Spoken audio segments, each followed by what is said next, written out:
Innal hamdalillah nahmaduhu wa nasta'inuhu wa nastaghfiruhu wa nastahdiih wa na'udzu billahi min shururi anfusina wa min sayyiati a'malina. Man yahdihillahu fala mudilla lah wa man yudlil fala hadiya lah. Asyhadu an la ilaha illallah wahdahu la syarika lah wa asyhadu anna Muhammadan abduhu wa rasuluh. Ya ayyuhalladzina amanu taqullaha haqqa tuqatih wa la tamutunna illa wa antum muslimun. Ya ayyuhalladzina amanu taqullaha wa qulu qawlan sadida yuslih lakum a'malakum wa yaghfir lakum dhunubakum wa man yuti'illaha wa rasulahu faqad faza fawzan 'azima. Amma ba'd, fa inna asdaqal hadis kitabullah wa khairal hadi hadi Muhammad sallallahu alaihi wasallam wa syarrul umuri muhdatsatuha wa kullu muhdatsatin bid'ah wa kullu bid'atin dalalah wa kullu dalalatin finnar.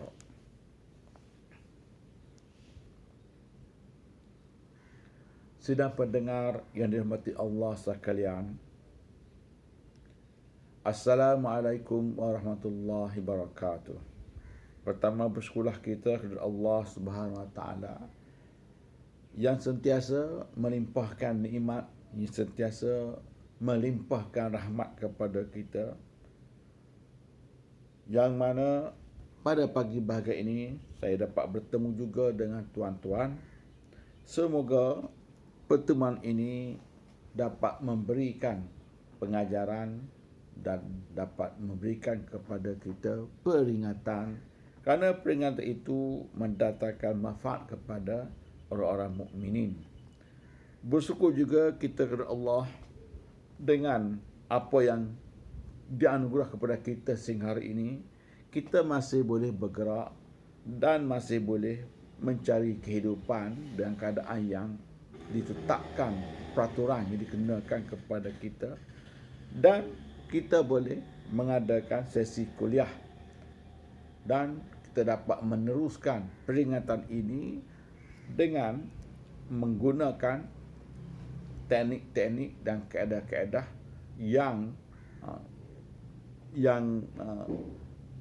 teknik-teknik dan kaedah yang kita gunakan untuk kemudahan kita semua ini. Dalam sesi pagi ini, tajuk yang akan disampaikan ialah berbagai asar tentang dilapangkannya kubur orang-orang mukmin sesuai dengan amal-amal mereka.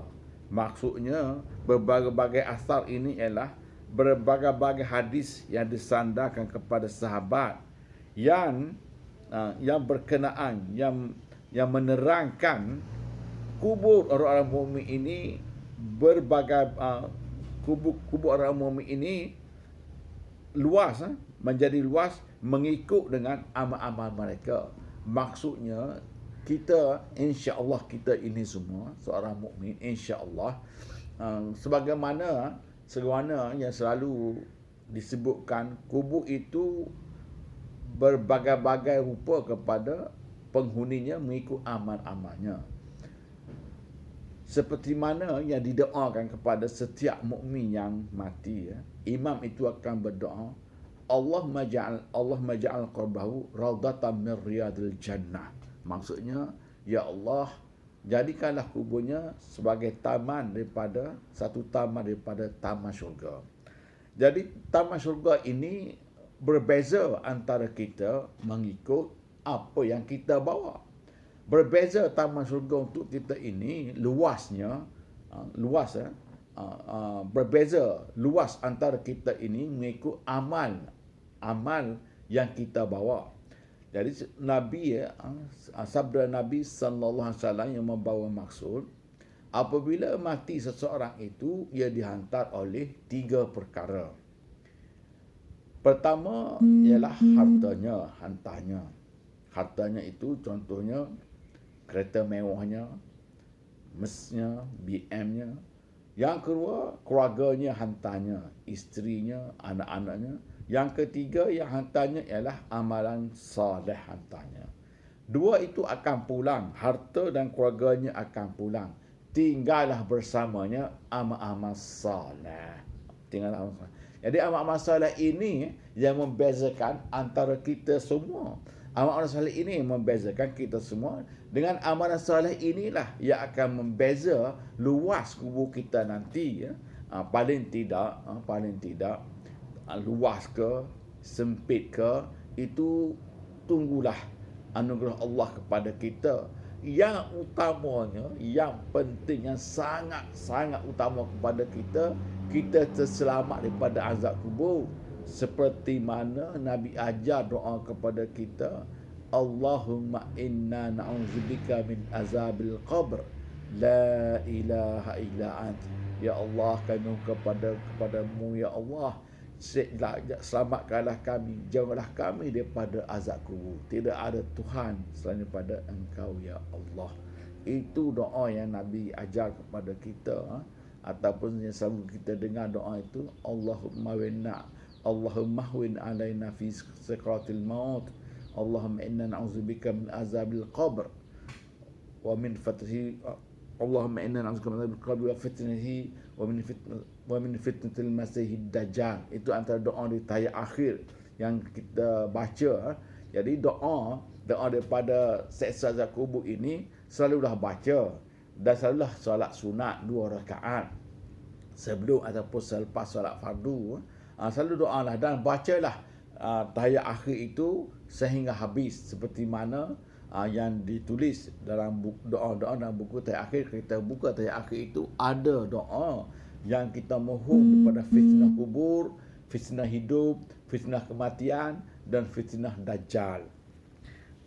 Balik kepada tajuk ini, jadi rezeki kita, keadaan kita, kebahagiaan kita di kubur nanti itu berbeza dengan amalan-amalan soleh yang kita bawa bersama kita, dan itulah yang kekal.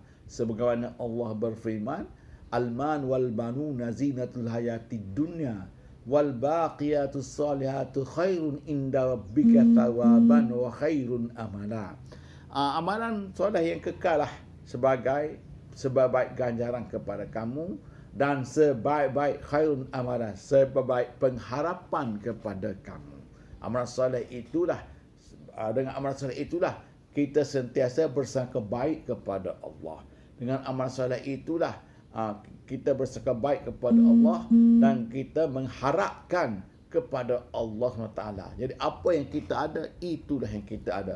Walaupun tak banyak, tetapi kita tidak ada kesalahan apabila kita masuk ke kubur nanti. Jadi apabila kita mati, kita tak ada kesalahan. Kesalahan di situ maksudnya kesalahan kerana kita ini bukanlah seorang maksum.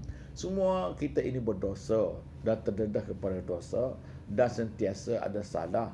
Jadi salah itu bukan kita tak jaga.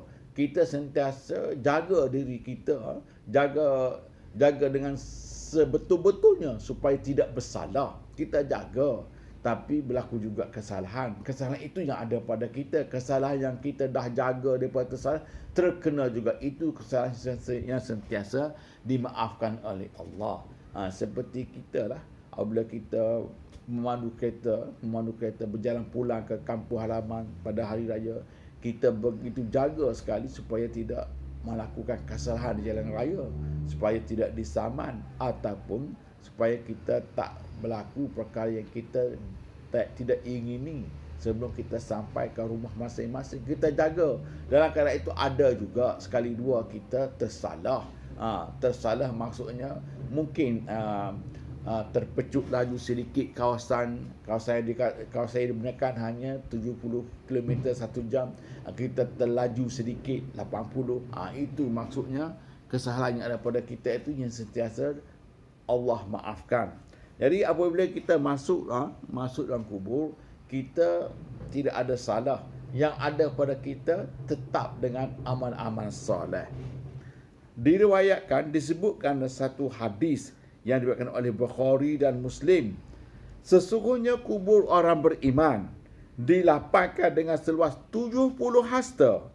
Menurut riwayat Tirmizi, 70 kali 70 hasta dikali dengan 70 hasta.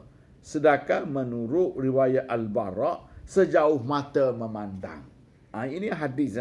hadis yang ada dalam Bukhari dan Muslim, hadis yang ada daripada pada Tirmizi, dan hadis yang diriwayatkan oleh Al-Barra. Jadi berbeza-beza. Yang pertama yang kita dapat kita dapat daripada Bukhari dan Muslim mengatakan 70 hasta. Dalam satu hadis Tirmizi mengatakan 70 hasta. Dalam Barra pula sejauh mata memandang. Adakah bertentangan antara satu sama lain? Tidak bertentangan. Kerana keluasan itu bergantung kepada amalan soleh kepada kita, dan penghuni yang masuk itu memanglah orang yang terpuji di sisi Allah, orang yang sentiasa berjuang pada agama Allah. Antara kita di dunia ini pun tak sama antara kita dengan amalan soleh dengan memperjuangkan agama Allah di muka bumi ini, dengan mencegah, dengan menyeru kepada kebaikan dan mencegah munkar. Tak sama. Itu semua yang mendatangkan pahala-pahala yang utama kepada diri kita, seperti mana disebut wal takum minkum ummatun yad'una ilal khair ya'muruna bil ma'ruf wa yanhauna 'anil munkar wa ulaika humul muflihun. Jadilah kamu umat yang menyeru kepada kebaikan dan mencegah mungkar. Itulah mereka yang berjaya. Berjaya di situ ialah semua berjaya dalam keadaan yang mana tidak ada pertolongan pada ketika itu, iaitu dalam kubur dan juga ketika hari akhirat. Berjaya di situ, selamatlah ia daripada azab kubur. Di akhirat nanti selamat ia daripada huru-hara hari kiamat. Semua proses yang dilaluinya mudah. Di proses kiamat itu bermulanya bangkit daripada kubur kepada mahsyar. Dia berjalan daripada kuburnya kepada mahsyar menaiki kenderaan. Dan di antara satu tempat perbicaraan itu berhadapan dengan Allah, ditimbang, dihitung, kemudian melintasi sirat, semuanya adalah mudah baginya. Itulah orang-orang wa ulaika humul muflihun. Dan di dunia dia berjaya membentengkan dirinya daripada melakukan kesalahan. Seperti mana disebut tadi, jaga begitu rapi sekali daripada melakukan kesalahan. Itulah antara utamanya, bekal utamanya untuk kita bawa ke kubur masing-masing. Amalan soleh yang kita mampu melakukannya. Allah ini Maha Pemurah dan Maha Penyayang. Dia cukup suka kepada kita, cukup sayang kepada kita. Innallaha yuhibbul mutatahhirin wa innallaha yuhibbut tawwabin wa yuhibbul mutatahhirin. Allah sangat suka orang yang sentiasa kembali kepadanya dan sentiasa bersih. Bersih di situ ialah sentiasa bersih dosanya, dan hidupnya akan bersih dari segi fizikalnya, tempat pakaiannya, tempat duduknya, dan bersih semuanya, melakukan semua kebersihan. Itu seperti mana Allah sebut, kalau nak menjadi kekasih Allah, sentiasalah orang yang sentiasa bertaubat kepada Allah. Jadilah orang yang sentiasa bersih. Antara kebersihan ini sentiasa berwudu. Di saat ini orang yang bersih terhindar daripada Corona 19. Orang yang sentiasa bersih, jaga dirinya supaya tak terkena corona itu. Itu bersihlah. Bersih ini bukan sahaja mendatangkan keselesaan kehidupan, bersih daripada dosa mendatangkan juga keselesaan kita di kubur kita nanti. Diriwayatkan lagi, diriwayatkan oleh Ali bin Ma'bad dari Mu'azzah bahawa ia berkata, aku bertanya kepada Aisyah, tolong ceritakan kepada kami bagaimana keadaan kubur kami. Aisyah menjawab, jika ia orang beriman, maka kuburnya akan dilapangkan seluas 40 hasta. Hadis daripada isteri Nabi SAW, Sayyidina Aisyah. Ada orang tanya kepadanya, berapa luas kubur kita ni? Berapa luas kubur kita? Aisyah menjawab, kubur kita akan diluaskan, akan dilapangkan seluas 40 hasta. Berbeza dengan hadis tadi. Ada sebut 7, ada sebut 70 kali 70, ada disebut seluas mata memandang, ada disebut 40 hasta. Saya mendengar Imam Qurtubi, saya mendengar cerita seorang ulama. Suatu hari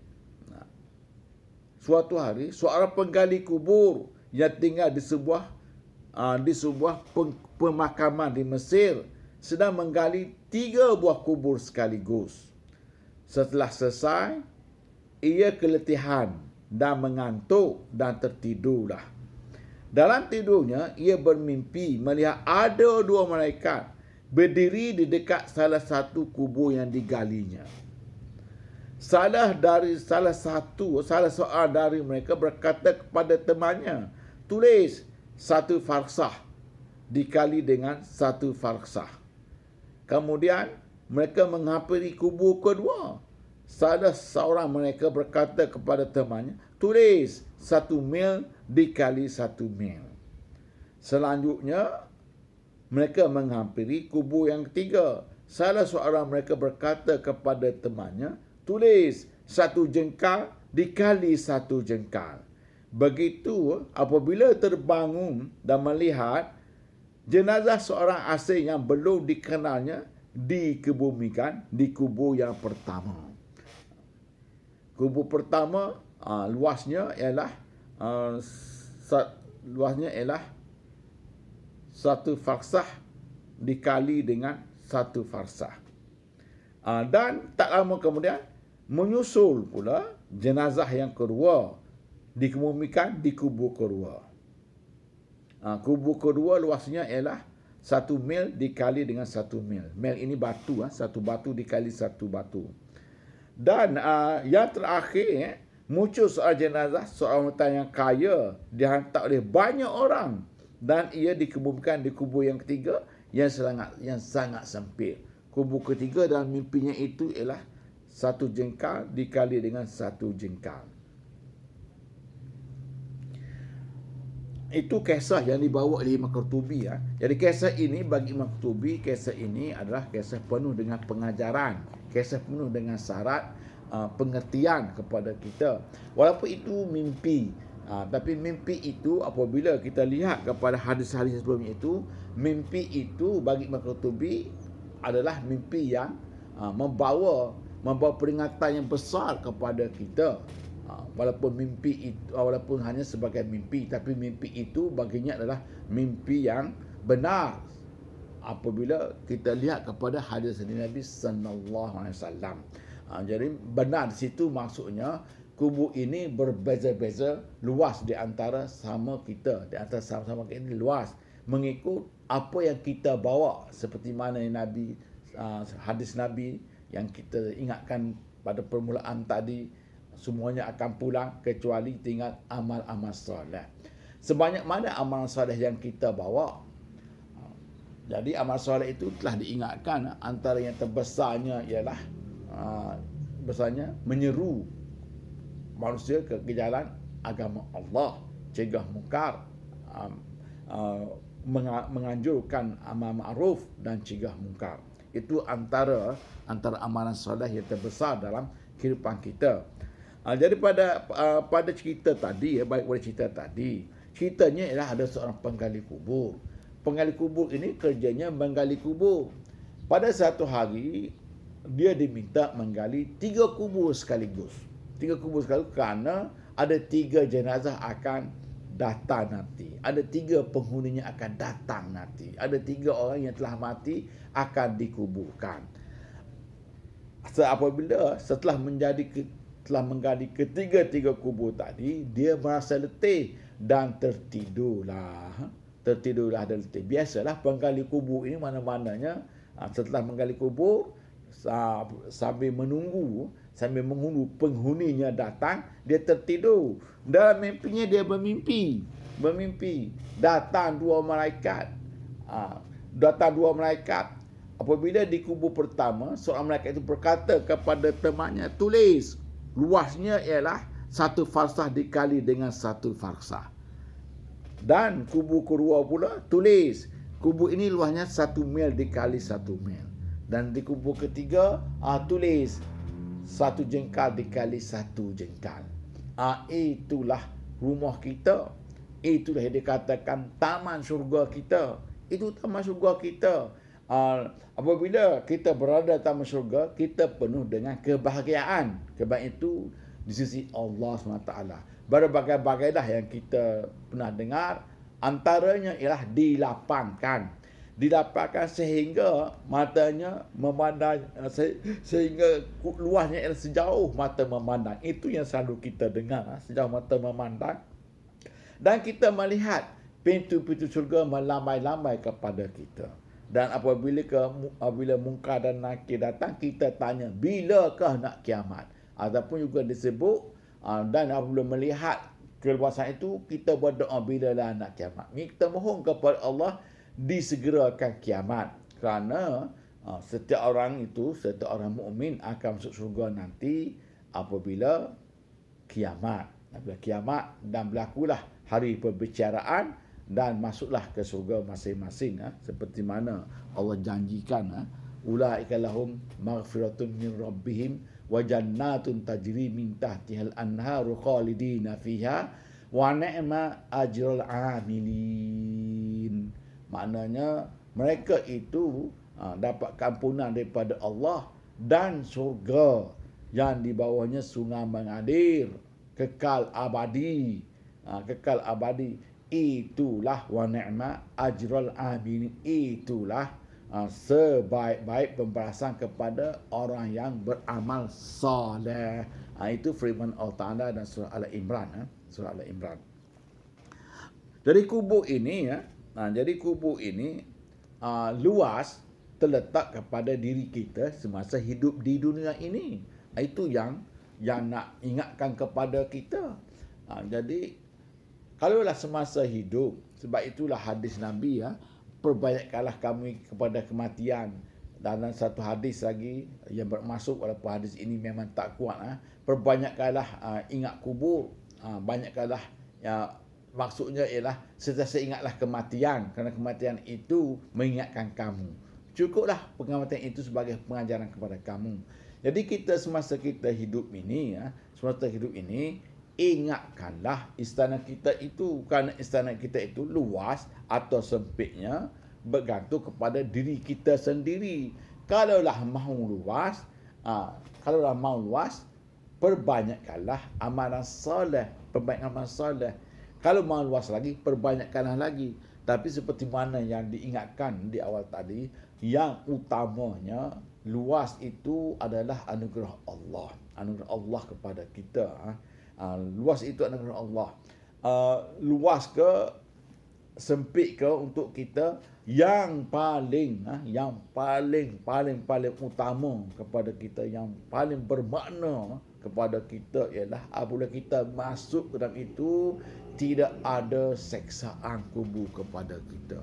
Itulah yang paling besar dalam kubur. Perkara yang paling besar dalam kubur kita nanti, perkara yang paling besar fitnah kubur kita nanti, kita selamat daripada fitnah kubur. Itu yang paling besar dalam kehidupan kita semasa di dunia ini. Dan juga apabila kita menetap, kita dalam sana bukan sekejap, lama bukan sekejap, sebab kita tak tahu bilakah akan berlaku kiamat. Katakan seseorang itu meninggal di pagi bahagia ini, meninggallah pada hari Jumaat ini, maknanya berapa lama dia akan berada dalam kubur? Lama. Begitulah juga kita tak tahu bila kita akan meninggal. Lama kita dalam kubur. Kalau kita ambil kisah Nabi sallallahu alaihi wasallam, Nabi kita Nabi Muhammad sallallahu alaihi wasallam sudah berlalu 1400 tahun, dan Nabi ini berada dalam makam kenabiannya, dimakamkan dalam kubur kenabian, dalam makam kenabiannya di sisi Allah Subhanahu Wa Taala. Kalau orang syahid disebut wala taqulu lima yuqtal fi sabilillah amwata bal ahyaun inda rabbihim yarzukun. Kalau orang mati syahid, jangan anggap dia mati, dia ada rezeki di sisi Allah. Itu orang mati syahid. Ini Nabi Ini Nabi dimakam kenabiannya di sisi Allah Subhanahu Wa Taala. Bahagianya Nabi ini ya, dan ialah di sisi Allah, orang yang tertinggi di sisi Allah. Maknanya tinggi sangat darjatnya. Jadi tak apalah nak uraikan bagaimana tinggi darjat ini ya. Kita sentiasa mendoakan Nabi ini, wa ba'athu maqam mahmudan allazi wa'antah subhanaka la tukhliful mi'ad. Dan kita sentiasa selawat kepada Nabi ini ya. Itu Nabi ya. Bagaimana pula dengan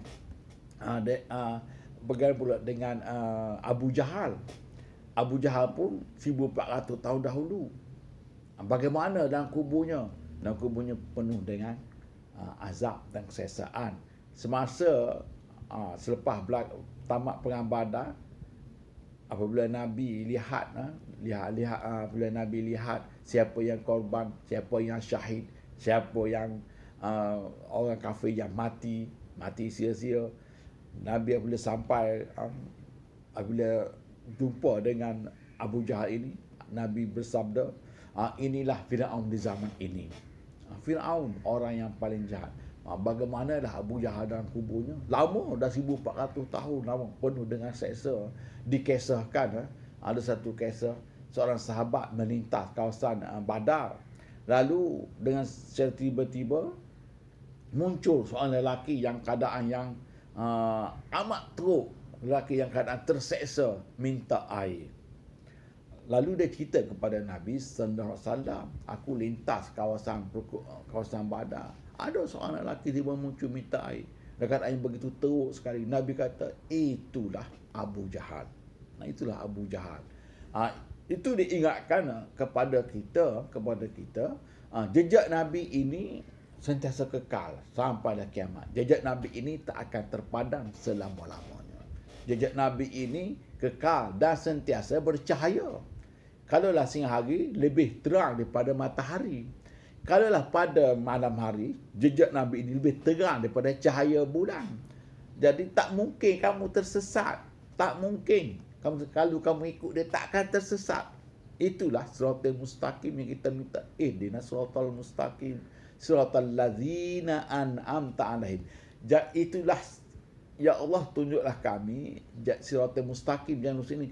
Jalan itulah yang kau beri nikmat kepada Nabi-Nabi, seperti mana tafsirnya dalam surah An-Nisa ayat ke-69, ulaikal ladzina an'amallahu 'alaihim minan nabiyyin wasiddiqin wasyuhada wassalihin.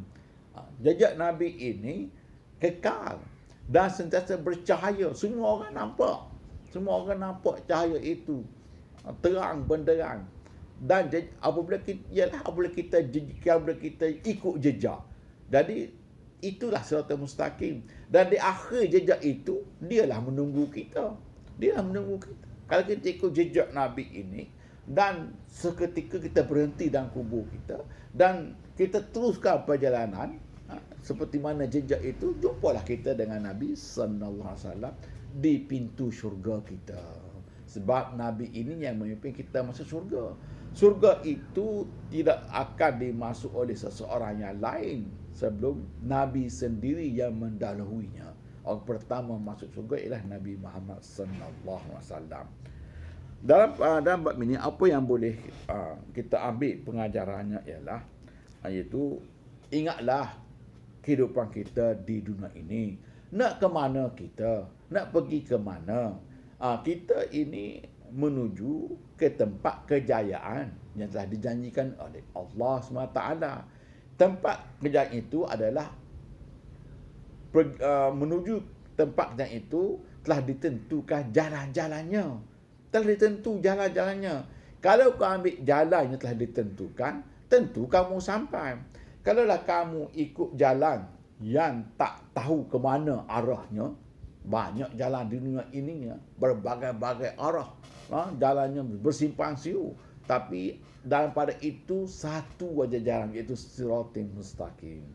Innallaha rabbi wa rabbukum haza siratal mustaqim. Itu satu aja jalannya yang betul menuju kepada kebenaran Allah SWT. Satu saja. Jadi kita hidup ini, kita ada tempat yang kita akan rehat sebelum kita sampai ke syurga kita. Dan semua perkara itu adalah sama. Kalaulah kamu berjaya di tempat rehat kamu, bermakna kamu ini calon syurga. Kalaulah kubur kamu itu taman syurga bagi kamu, bermakna kamu ini ahli syurga. Tak berlaku pula kuburnya sebagai taman syurga pada akal kita lah. Tak berlaku pada orang ini kuburnya taman syurga. Di akhir-akhir nanti tak masuk syurga. Tak pernah pula kita dengar perkara itu yang disebut daripada hadis Nabi sallallahu alaihi wasallam. Semua ulama mengatakan kalaulah kubur itu taman syurganya, bermakna dia ahli syurga. Kerana apabila kubur itu taman syurganya, dia melihat pintu-pintu syurga melambai-lambai kepadanya, ke sini ke sini. Jadi apabila kubur itu taman syurga, dia akan masuk syurga. Jadi perkara itu diingatkan kepada kita. Semasa hidup ini, itulah perjalanan kamu. Itulah tempat kesudahan kamu. Tidak menjadi salah kalau kamu untuk menjadi seorang yang sekaya-kayanya. Allah beri contoh seperti Nabi Sulaiman. Kuasa apa yang tak ada pada Sulaiman? Kekayaan apa yang tidak ada kepada Nabi Allah Sulaiman ini? Sulaiman bersyukur kepada Allah. Rabbi auzi'ni an ashkura ni'matika allati an'amta alayya wa ala walidayya wa an amal salihan tardah wa adkhilni bi rahmatika fi ibadika salihin. Nabi Sulaiman. Tidak ada orang yang berkuasa seperti kuasa Nabi Sulaiman. Tidak ada pemerintah yang kaya seperti Nabi Sulaiman. Apa Sulaiman bersyukur kepada Allah? Rabbi auzi'ni. Ya wahai Tuhan kami, ilhamlah kepada aku dan juga kepada ibu bapaku an a'mala salihan tardah, iaitu untuk beramal ke amal soleh kepadamu dengan penuh